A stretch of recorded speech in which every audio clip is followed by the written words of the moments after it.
вы думали, што мы ідыоты? Так. Да расіян дайшло, нарэшце, што мы не яны. Але праблема ў тым, што часцяком мы укладаем усё ж такі крыху розныя зместы у тое, што такое быць беларусам. Выбачце, але натуральна Еўропа показала тады сваю слабасць. Добрый день. Я Надзея Белахвосцік. А я Паўло Быкоўскі. В эфире «Безнадзейна» з Паўлюком. Сёння працягваем тэму, якую пачалі ў мінулым нашым падкасці. Мы пабачылі, што яна выклікала шмат цікавасці і пытанняў і каментароў усяго. Мы вырашылі пра гэта яшчэ паразмаўляць і запрасілі сёння госця, сацыёлага Геннадзя Коршунова, заснавальніка беларускай сацыялагічнай групы і дарадцы офісу Святланы Ціхановскай. Геннадзь Коршунов, вітаем вас. Вітаем, калегі, дзякуй за запрашэнне. Гаспадар Церашковіч нам у мінулым падкасці расказваў усё пра рускі мір, як ён узнік, што гэта значыць, што гэта больш, чым нейкая такая, культурніцкая какая-то ідэя, так? Ну, і у яго был такі тэзіс, што это заблюреная ідэалогія і як з гэтым жыць даволі складана. Так, а мне зараз хочацца паразмаўляць пра тое, наколькі беларусы устойлівыя да гэтага рускага міра. Наколькі, бо з аднаго боку усе кажуць, што беларусы такі еўрапейцы. І нават і расіяне, якія прыязджаюць у Беларусь, они кажуць, вы не такі, як мы, вы больш еўрапейскі, так? І мы гэтым як бы ганарымся. З іншага боку, гэты тэзіс пра брацкія народы, братнія народы і там малодшы, старэйшы брат, ён таксама даволі моцна ўтрымліваецца ў Беларусі, мне здаецца. Вось, на вашу думку, як гэта выглядае? Для мяне адзін з самых цікавых момантаў з гэтым рускім светам, што сапраўды канцэпцыя як бы далёка не новая, але яна стала на ўзбраенне расійскай прапаганды. І цікава, што і ў пэўным сэнсе нават паказальна, што яе зараз сталі прасоўваць на Беларусь. З аднаго боку, з другога боку прасоўваць так як бы не вельмі на ўзроўні сцяга. Вось арганізацыі лезуць, да? Але казаць вось ва ўвесь голас, што вось, давайте, там адзін народ і гэтак далей, так не робяць. Што гэта сведчыць? Гэта сведчыць аб тым, што да расіян дайшло, нарэшце, што мы не яны, мы не такія, як яны. И это довольно новая штука, насамрэч, потому что, по-моему, в 18-19 годзе у нас была великая командировка от Академии наук, там у нас ездил целый шерах директоров по разных российских, зараз бы мы сказали, синктенках, да? И там размовы шли хутчэй про суперглобальные рэчы. Расіяне намагаліся будаваць нейкія планы і візіі, якія датычыліся ўсёй планеты. Іх там турбавала, што кітайцы ідуць на Афрыку, што там будуецца такі-то палярны свет. А адносна, умоўна кажучы, постсавецкай прасторы, пачынаючы з Беларусі, скажем, сканчваючы Казахстанам, это як бы ў іх у галовах, калі мы так намагаліся неяк задаваць пытанні, што для іх усё было зразумела, усе аднолькавыя, розніцы ніякай няма, і гэтак далей, гэтак далей. Разуменне прыйшло, і гэта добра. Больш за тое, можна казаць, што гэта разуменне ёсць і ў нас, да? Не толькі у прадэмакратычнай актывісцкай частцы беларускага грамадства, але і ва ўсім грамадстве. Гэта таксама вельмі добра бачна і па каментарах у соцсетках, і па сацыялагічных апытаннях. І вельмі цікава гэта, напрыклад, прасочваецца ў адказах у якасных метадах, напрыклад, у глыбінных інтэрв'ю. Не ўсе, на жаль, даследаванні зараз выходзяць як бы у адкрыты доступ. Але калегі дзеляцца як бы ў прафесійных тусоўках фармулёўкамі, і там вельмі добра, як бы трапна часам людзі фармулююць, што і вось это адносна вось гэтай заблюренасці, да, адносна таго, што ідэалогія з аднаго боку працуе, а з другого боку яна супер вельмі размытая такая. Потому что насамрэч на ўзроўні паўсядзённасці людзі пра гэта не думаюць. І часцяком, калі мы ім задаем пытанні, у людзей няма сфармаванага адказу. Ёсць нейкія такія прададчуванні нейкія, да, якія фармулююцца школай вельмі моцна, нават калі мы яе 20-30 гадоў таму скончылі, фармулююцца ускосна рознымі выказваннямі ў медыа і гэтак далей. І тут мы бачым, што такой моцнага нацыянальнага наратыву, які мусіў бы выбудоўвацца з садочка, са школы і гэтак далей, падтрымлівацца дзяржаўнымі медыа, яго няма.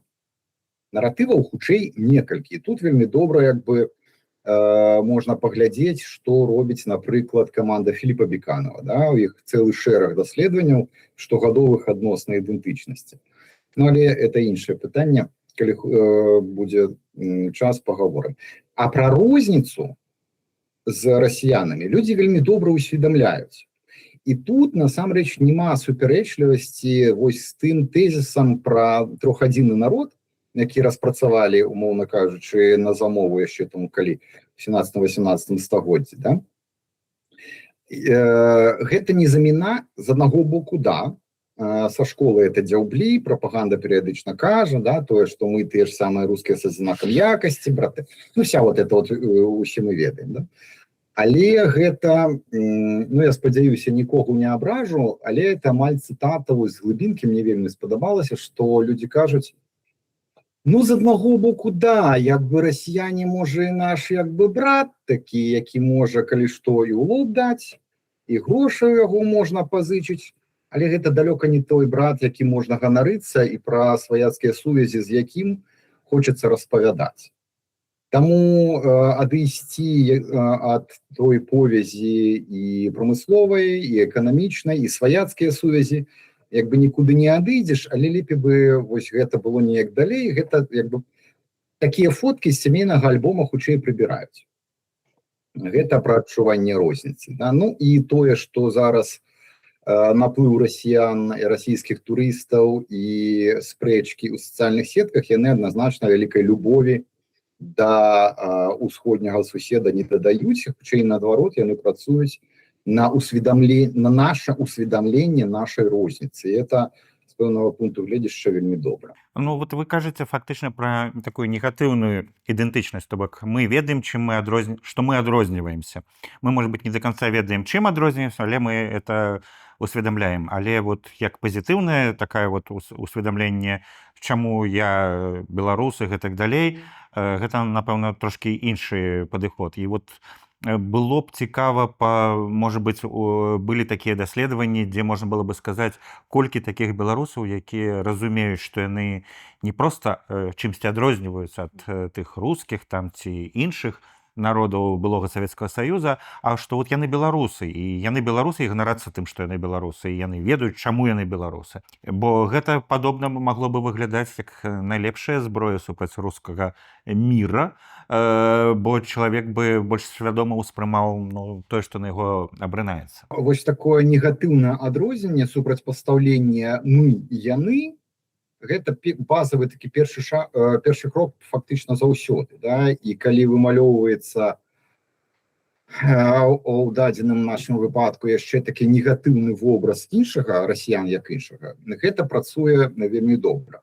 Зразумела, што суперфайным быў бы наступны крок, калі б мы вымалёўвалі агульны такі партрэт сябе. Да? І зусім добра было б, каб гэты партрэт быў рэлевантны для як мага большай часткі людзей. Але тут мы маем праблему, таму што вось тое, што крыху закраналі раней, пажадана у нармальнай краіне, у класічным такім варыянце, калі сістэма, не пабаюся гэта слова, натуральна, сістэма выхавання ідэнтычнасці, яна працуе на дзяржаўным узроўню фактычна ва ўсіх сферах, пачынаючы ад сістэмы адукацыі, да, і сканчваючы спортам, калі людзі ганарацца перамогай сваёй нацыянальнай каманды, свой сцяг, пяюць гімны, гэтак далей. У нас, на жаль, так не спрацавала. І калі казаць пра вось такія праекты мадэлі ідэнтычнасцю, У нас іх хутчэй некалькі. Тут я магу спаслацца на даследаванне свайго калегі Філіпа Беканова, файнае, на якое ўжо спасылаўся. Пра ідэнтычнасці мы можам вылучыць як мінімум два палярных канкуруючых праекта. Гэта нацыянальна, тое, што калегі назвалі рамантычным, і нацыянальна-савецкі. Што цікава, гэта абодва праекты гэтыя, яны беларускія. Яны прабеларускія, умоўна кажучы. Ну, а трэця, умоўна кажучы, это та, якая дыстанцуецца ад першых двух. Так калегі прапануюць называць вось групу людзей, якая прытрымліваецца такой сярэдняй пазіцыі, як тыя, хто не вызначыўся. Я тут хутчэй не пагаджуся, таму што мне падаецца, гэтыя людзі не мусяць вызначацца. Тут хутчэй мы мусім зразумець, і даследчыкі, і эксперты, інтэлектуалы зразумець, у чым жа з чаго складаецца вось тое іх разуменне, што яны бачаць. Разам з тым, я думаю, што у сучасных умовах у Беларусі наяўнасць такой дыстанцыі, сыхода ад вялікіх пытанняў у паўсядзённасці, яна цалкам зразумела. І людзі адмаўляюцца нешта вызначаць і прымаць нейкія рашэнні на такім вялікім узроўні. Я думаю, што ва ўмовах свабоднага дыскурсу, свабодных абмеркаванняў, ва ўмовах вольных спрэчак розных наратываў, гэтая група можа альбо цалкам сваю канцэпцыю нарадзіць, альбо сапраўды вызначыцца прыняць той ці іншы бок. Ну і мне падаецца, што прынамсі ў першы час гэта бок хутчэй будзе не савецкі. Пасля, магчыма, пасля таго, як пройдзе першы цыкл рэформ, магчымы, класіка, тое, што паказвае досвед нашых суседзяў, магчымы крэн у такі бок ностальгіі па-савецкаму. Хаця я не думаю, што ён будзе моцны, трывалы і ён знойдзе вялікую колькасць сваіх прыхільнікаў. Прытым, трэба адзначыць, што, напрыклад, у яшчэ дарэвалюцыйныя часы, у сэнсе да 20-го, а не да 1917-го, добрая частка нашых даследчыкаў, якія займаліся пытаннямі ідэнтычнасці, яны казалі, што сярод беларусаў насамрэч больш распаўсюджана грамадзянска-тэрытарыяльная ідэнтычнасць. Таму што мы ж ведаем, што ідэнтычнасць, яна не маналітная, яна шматузроўневая. І як адзначаюць спецыялісты, напрыклад, у сярэднявеччы такіх ідэнтычнасцяў магло быць, умоўна кажучы, з дзесятак, пачынаючы ад рэлігійнай, якая тады хутчэй была першасная, можа першасная не рэлігійная, а хутчэй, праўда, саслоўная альбо гендерная.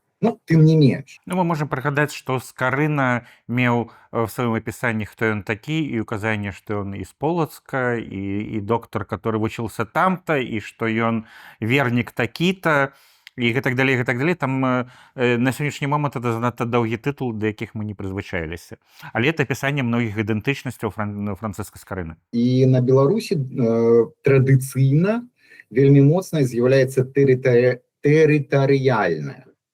І, напрыклад, калі паглядзець даследаванне, я думаю, не памылюся, калі скажу, што дамінуючымі адказамі на пытанні кшталту, што вас аб'ядноўвае з людзьмі, з іншымі беларусамі, будуць адказы тэрыторыя і грамадзянства. Яшчэ, калі можна, скажыце, якіх такіх групаў болей-меней, каб можна было зразумець, з чаго складаецца наша капілка ідэнтычнасцяў? Я магу памыляцца, але, па-мойму, большая параўнальная частка гэта ўсё ж такі тыя, хто займаюць такую сярэднюю пазіцыю.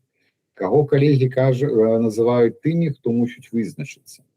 Дарэчы, была яшчэ вылучана адна асобна маленькая група, прарасійска налаштаваная, якая вось вельмі жорстка вызначае, што беларусы ўвогуле не мусяць адрознівацца ад расіян, мусяць увайсці ў Расію, гэтак далей, гэтак далей.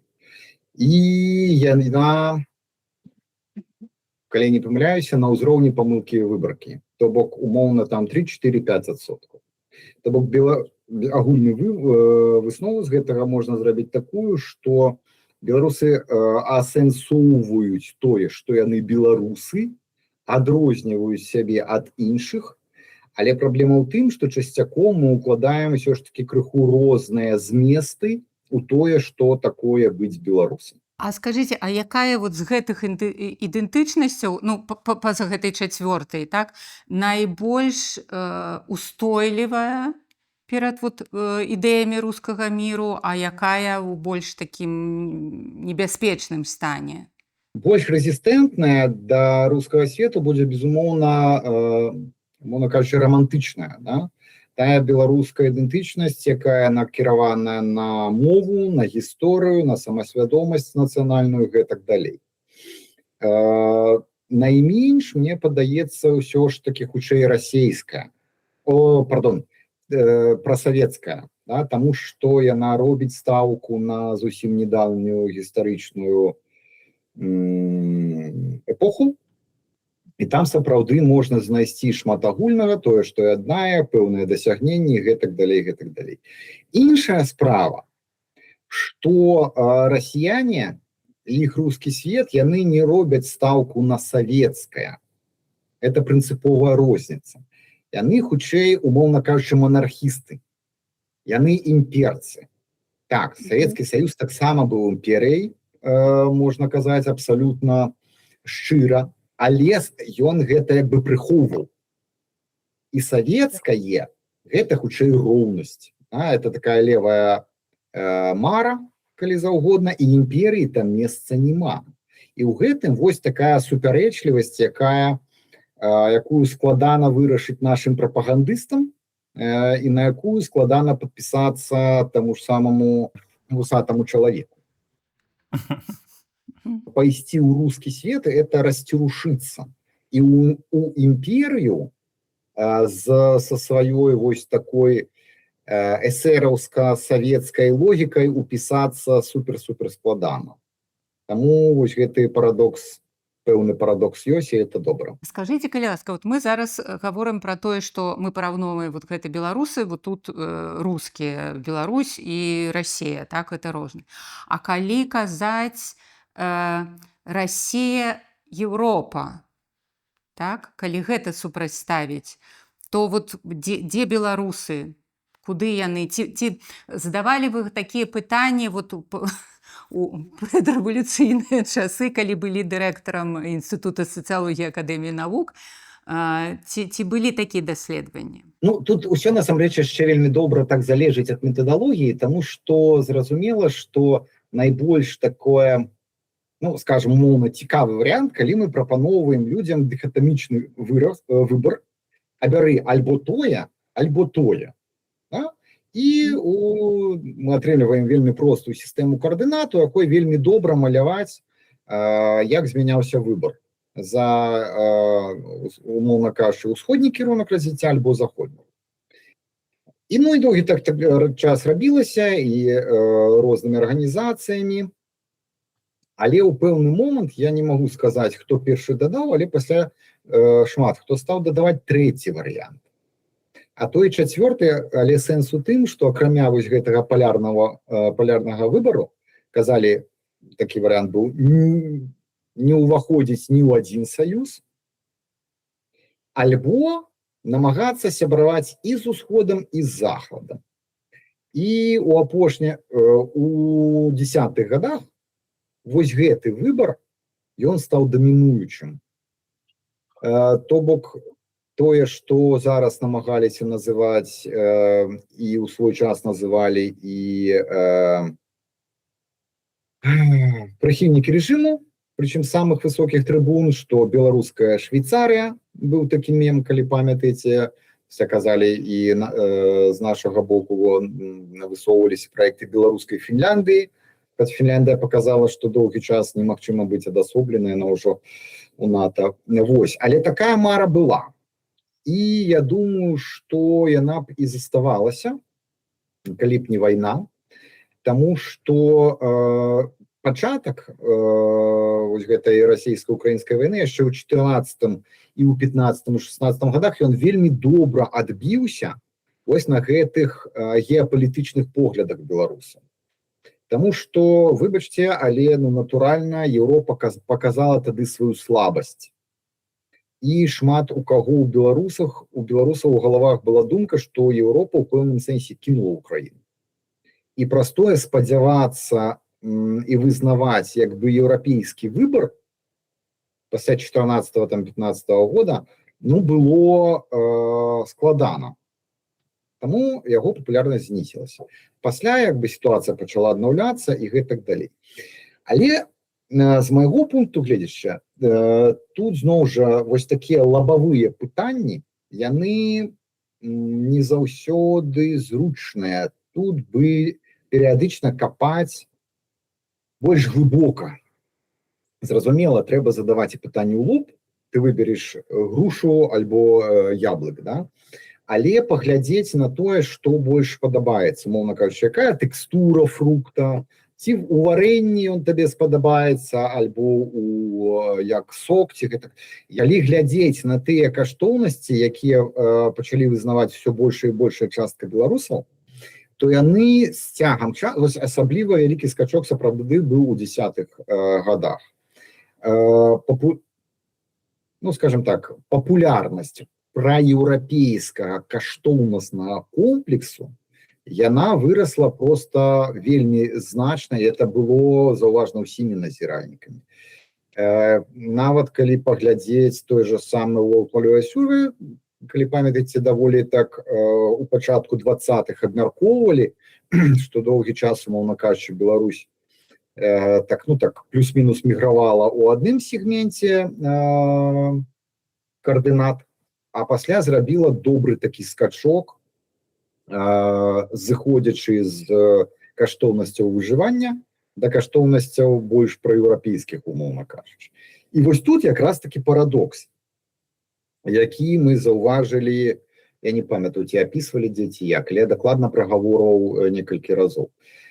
Беларусы вызнаюць паасобку праеўрапейскія каштоўнасці, але фармулёўка еўрапейскія каштоўнасці пасуе не вельмі.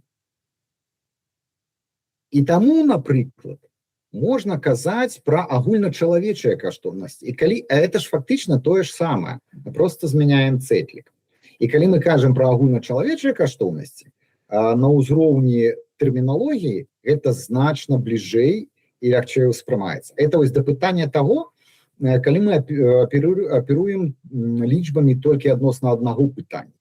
Мы можам нават не заўважаць, як сама фармулёўка, яна будзе прыбіваць альбо ўздымаць тыя ці іншыя варыянты адказу. У 24-м годзе вы казалі, што 20-й год вельмі моцна паўплываў на уяўленне беларусаў, хто мы такія, нават можа быць больш, чым урбанізацыя, чым Чорнобыль, чым развал Савецкага Саюза.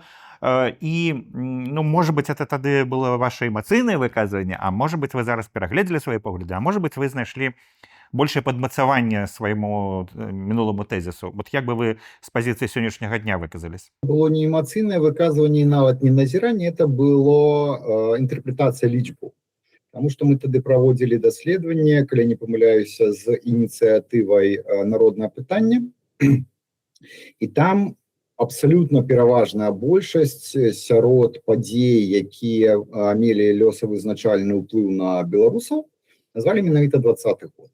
Тут, правда, трэба зразумець, што это была не рэспубліканская выбарка, гэта была выбарка па прадэмакратычнай частцы беларускага грамадства.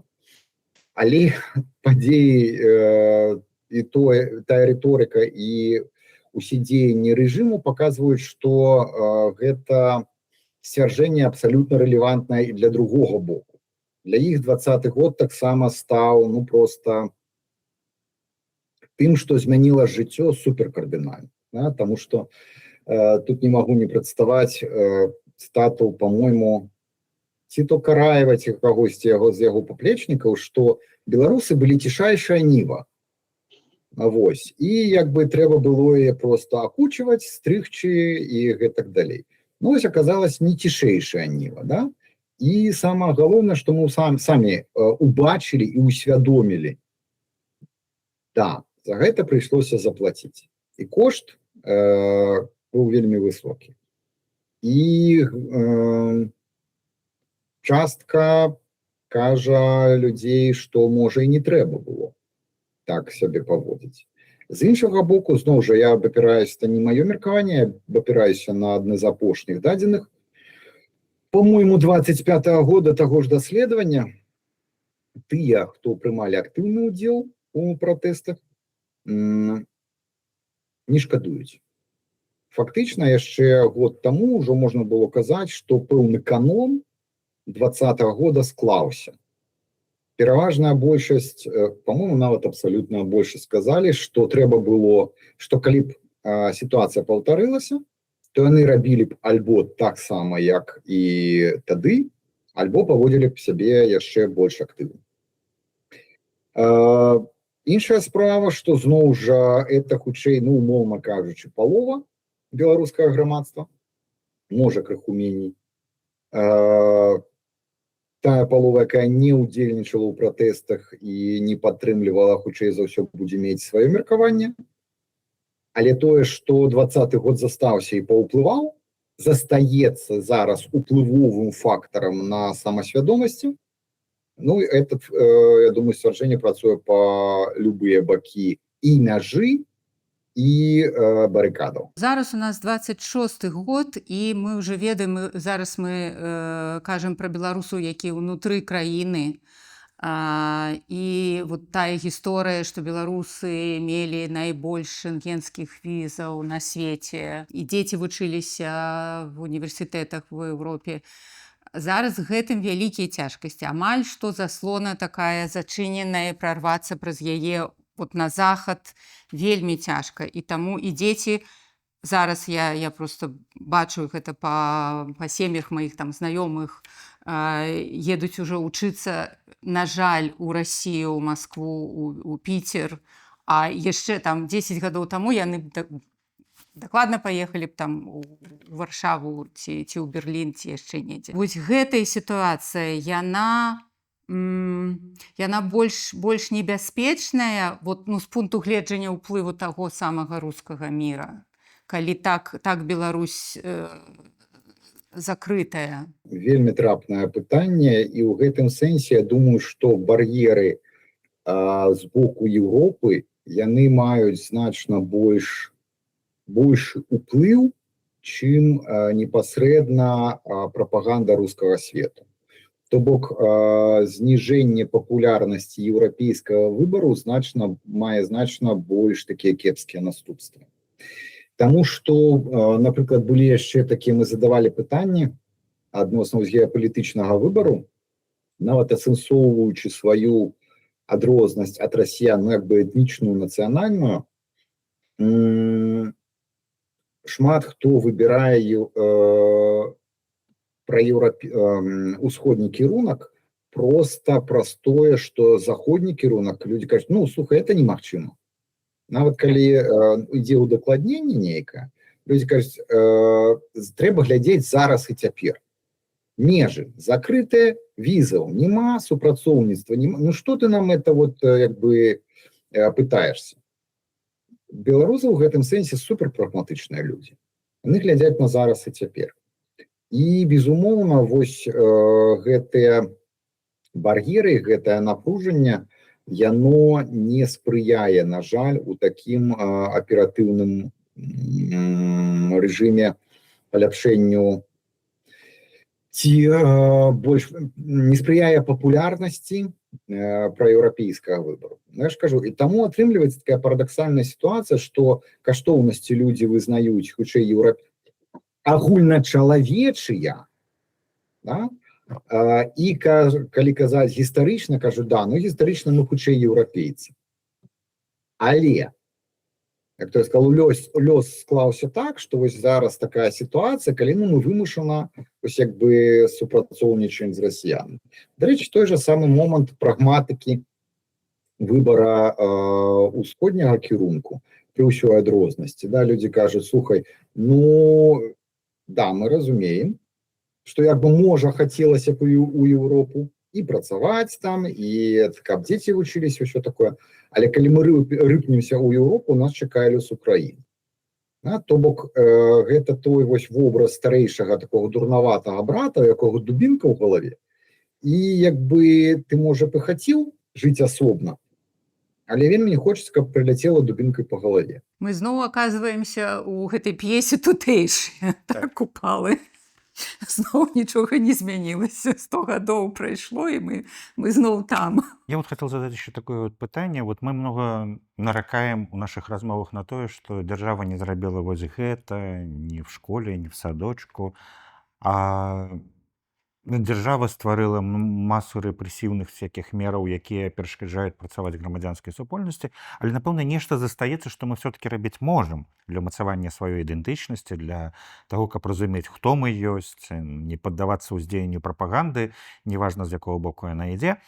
Якія крокі даступныя нам сёння? Што бы вы маглі сказаць на гэты конт? Дзякуючы таму ж самому 16-му году, вельмі добра, што дзяржава напужалася, і ўсё ж таки вырашылі, што нельга абапірацца толькі на савецкую спадчыну, і далі дазвол, снялі забарону на пошук каранёў дзяржаўнасці, як сфармулявалі, да?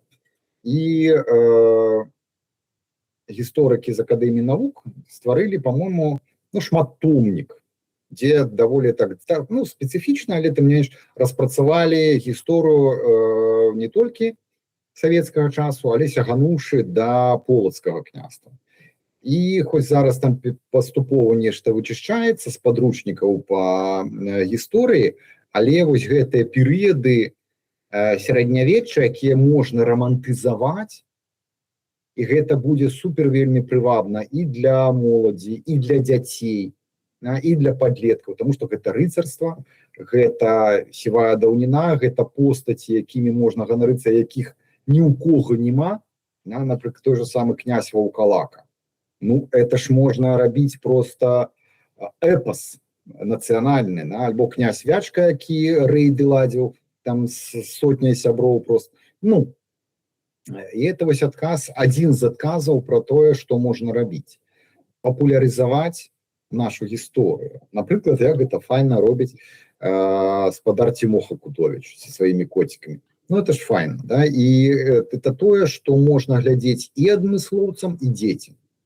І ў гэтым сэнсе я б хутчэй, пэўна, казаў пра тое, што трэба працаваць нават не з моладдзю, у адукацыйным плане, хутчэй з дзецьмі, да? На ўзроўні мульцікаў. З моладдзю, насамрэч, я думаю, што і так плюс-мінус не кепска, што можна робяць нашы музыкі, потому что для подлеткаў моладзі это ўсё ж таки, я думаю, галоўны ўплыў мусіць інструмент, мусіць быць не літаратура, не тое, как мусіць быць, да? Прасцей за ўсё, гэта тое, чым яны і так карыстаюцца. Это музыка. І нашы музыкі тут, мне падаецца, збольшага даюць рады. Памятаеце, быў такі кліп тутбаевскі, Тутбай яго распаўсюдзіў, «Шалёны народ, беларускі народ», але ён, напэўна, зразумелы тым, хто ўжо включены в працэс, так бы мовіць, пошука сваёй ідэнтычнасці, абсолютно незразумела, чаму шалёны, хто там бегае, хто там скача. То бок, анекдот для тых, хто в танке, а не для тых, хто звонку. Напэўна, павінны быць розныя прадукты. Калі казаць пра ролик, я думаю, яго ведаюць усе, тому што ён выбухнуў, просто парваў усіх.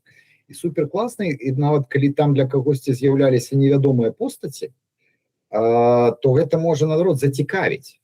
Каб чалавек хаця б загугліў ці запытаўся там у Gemini GPT-шках, пра што размова ўвогуле, і можна далей капаць. Просто каб было дзе капаць, каб былі матэрыялы, да якіх можна звярнуцца. Таму абсалютна маеце рацыю, што мусіць быць матэрыялы, тэксты, ролікі для чытачоў рознага ўзроўню паглыблення. Таму што, напрыклад, да, вось у нас плюс-мінус распрацавана, прынамсі, ёсць матэрыялы пра легендарныя постаці, пра ўжо гістарычны перыяд беларускай гісторыі. Але калі паглядзець на дагістарычны, тэрыторыя Беларусі настолькі цікавая і унікальная, дзе можна, ну, мне падаецца, адмыслоўцам просто натуральна здымаць і мультфільмы, і розныя гісторыі, тому што Прыпяць Прыпяць фактычна там тысячагоддзе славянская. Днеп і нават прарадзіма славян, прынамсі адна з самых найбольш верагодных арэалаў з'яўлення. І тут мы это делим з украінцамі, і это вельмі, это нават палітычна вельмі такое зараз удалая могла быць тэма для абмеркавання ў гісторыі. Днепр – это абсолютно асобны свет падарожнікаў, дзе балтаславянская вось такая гісторыя, хутчэй за ўсё, сутыкалася і з фіннамі, і з аварамі, і з хто толькі там не хадзіў. І тая ж сама вікінгі, Русь пасля прыйшлі. Да? Нёман – асобная гісторыя. Там фактычна продкі наших балтыйскіх суседзяў сядзелі тысячагоддзі. Калі я не памыляюся, там этой архаічныя культуры змяняліся вельмі павольна, і фактычна это былі адны і тыя ж людзі. По-моему, 1500 гадоў.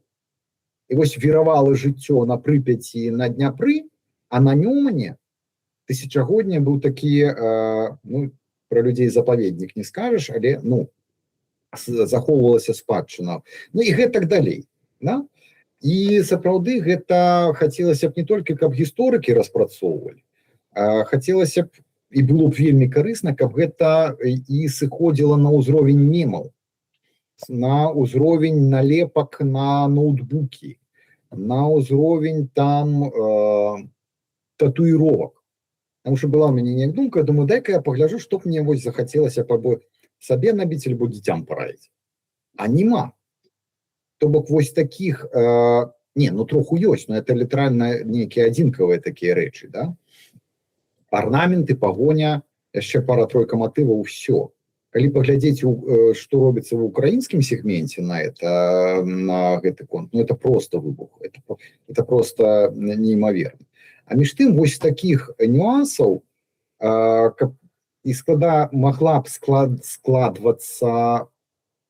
маглі б складвацца праявы ідэнтычнасці, да? Таму што гэта ж не толькі тое, на якой мове ты гаворыш, не толькі тое, кім ты усведамляеш, а тое, што ў цябе вісіць на ключах, які там брелок. Да?